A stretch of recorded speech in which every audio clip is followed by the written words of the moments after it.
So, welcome everybody. All of you are still left in the room. I can't see too many, but yeah. Okay, a great panel out here.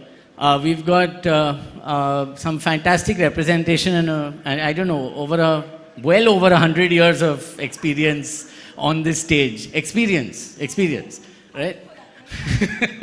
So I'm going to take this session in a few pieces. And the first, but the common thread amongst all the pieces, it's a very forward-looking session. We're trying to reimagine content in the future.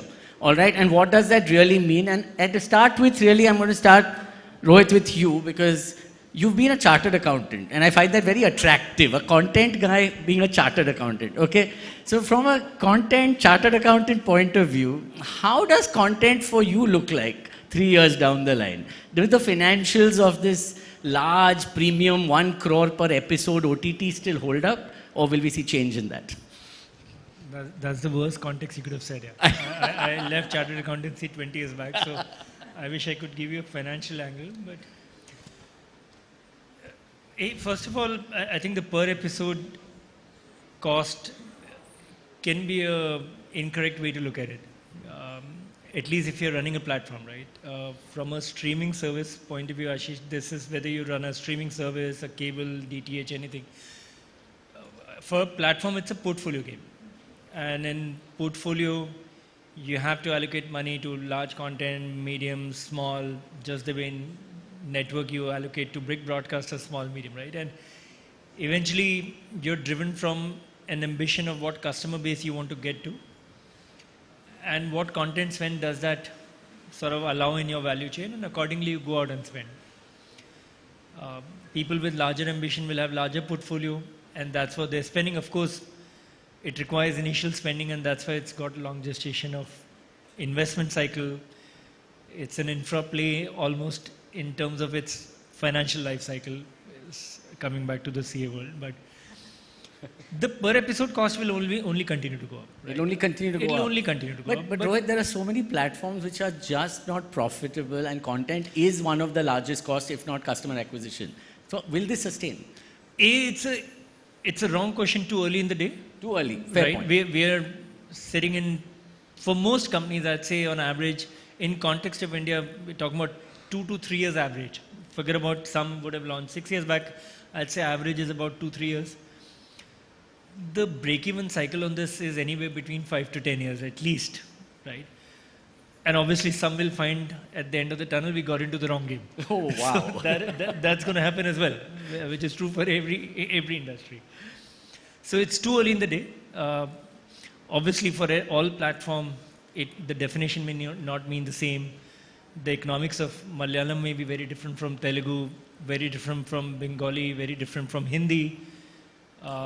Often I think Hindi values are slightly more skewed outliers, and that's what makes it draconian to sound. But fundamentally, if you look at the last 100 years, content cost only goes up.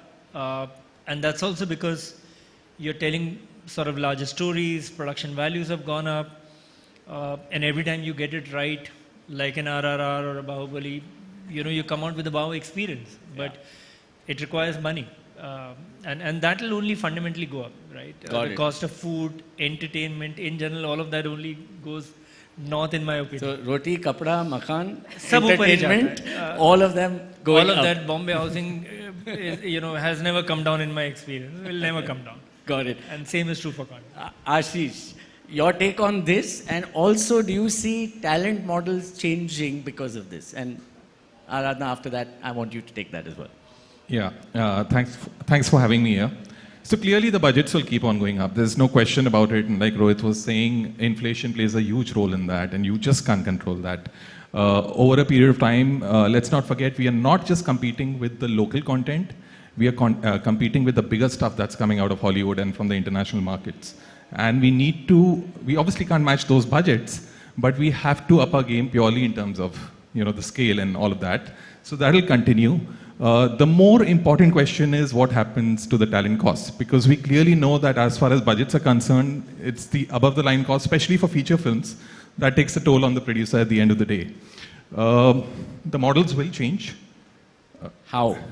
there are a lot of actors who are now open to taking a back end, but the difference is still, I mean, I think we've not yet filled in the gap.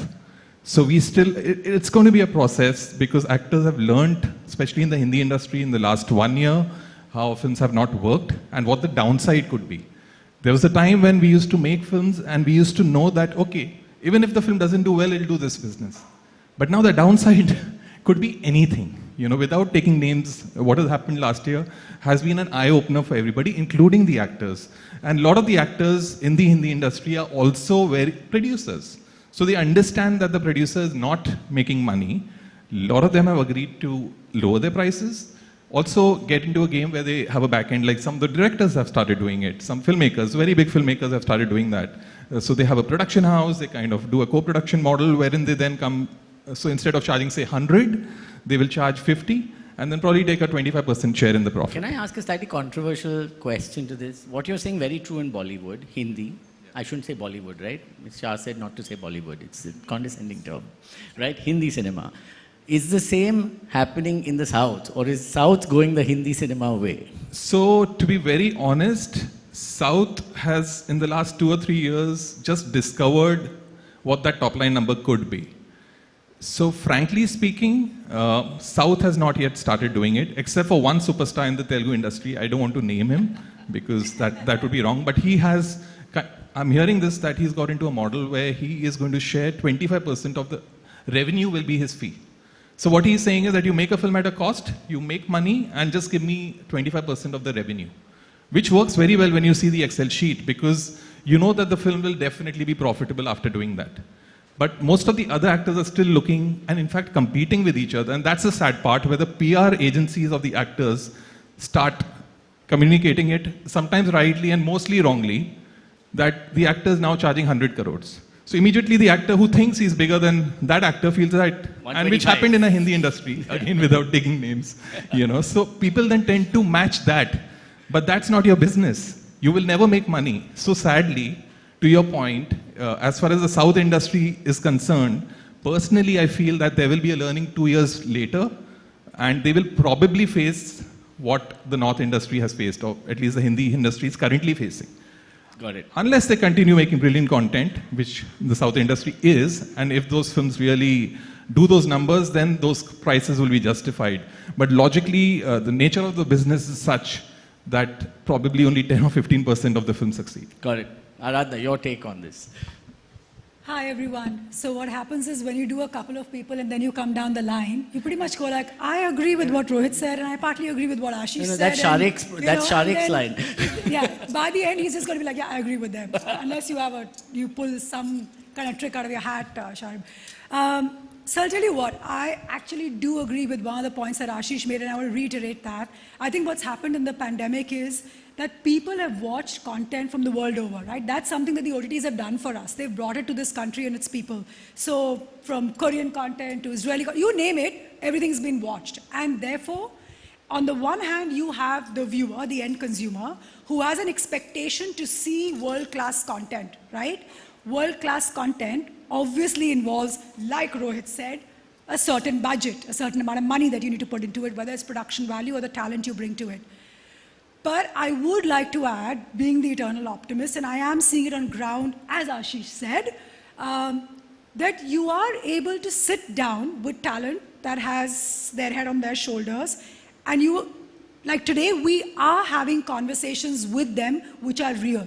Okay, because we are talking about market realities, we are talking about what we want to achieve and wanting to put that money largely into what that piece will be created out of, which is your writers, you know, the story, the team that you put with it, and obviously their money as well. And people are open to different business models. I agree again that it will take a while for this to catch up as well as we would want to as content creators and producers, but there is a silver lining and those conversations are happening. You're not getting the doors slammed, which is really, really good. A good start. Well, look, I think anybody who's intelligent and wants to make a mark will not do that. And I'll tell you one more thing. As we get more case studies where something like this has been done, it's a very insular industry, the word spreads, right? And people taste success, they will then also say, oh, we can do more of this, right? Because they need to get, so if as a talent, I'm making an exception for you and changing the way I sort of do my commercial deal. If I get the rewards for it, next time I'll be more open. Okay. Right? So it's also for us to then deliver that reward. So, Which is going to be 10 to 15% chance of success. So it's a tough one. I get But that. yeah, but I mean- but I think this trend is here to stay, right? Would you agree with that? That the amount of experimentation on talent models will only increase absolutely. over the next Absolutely. few years? I think this whole 100% commission and all this that we are used to in India, which is great. I mean, I'm not complaining at all, right? I think that's going to become what it is world over, where you have these multi-screen deals and where you take a certain thing upfront and do. That time is coming. Not in 2 years. I think that'll take slightly longer, but that time will definitely come. Yeah. Rohit, you Can seem I to want add to say, something yeah. controversial to this? I think in terms I of love model, my panel. Normally I have to beg panelists to go controversial. Go ahead. No, look, in terms of model, I don't think we are reinventing anything new that at some point has not been tried. We happen to be in a period of aberration. I call it aberration because you've had last 3-4 years where a lot of talent in their head are superstars in absence of any data. And the cost of that, you know, if press had said it was a great movie, it's a super hit because you were basically watching it on streaming platforms, right? And the cost for a lot of that talent without any economics behind it has went up by 4x, 5x, 7x, which had no logic to it ever. We are actually through different models, I think, getting that back to A rational level. rational levels as we're coming back to box office, as we're coming back to finding more economics.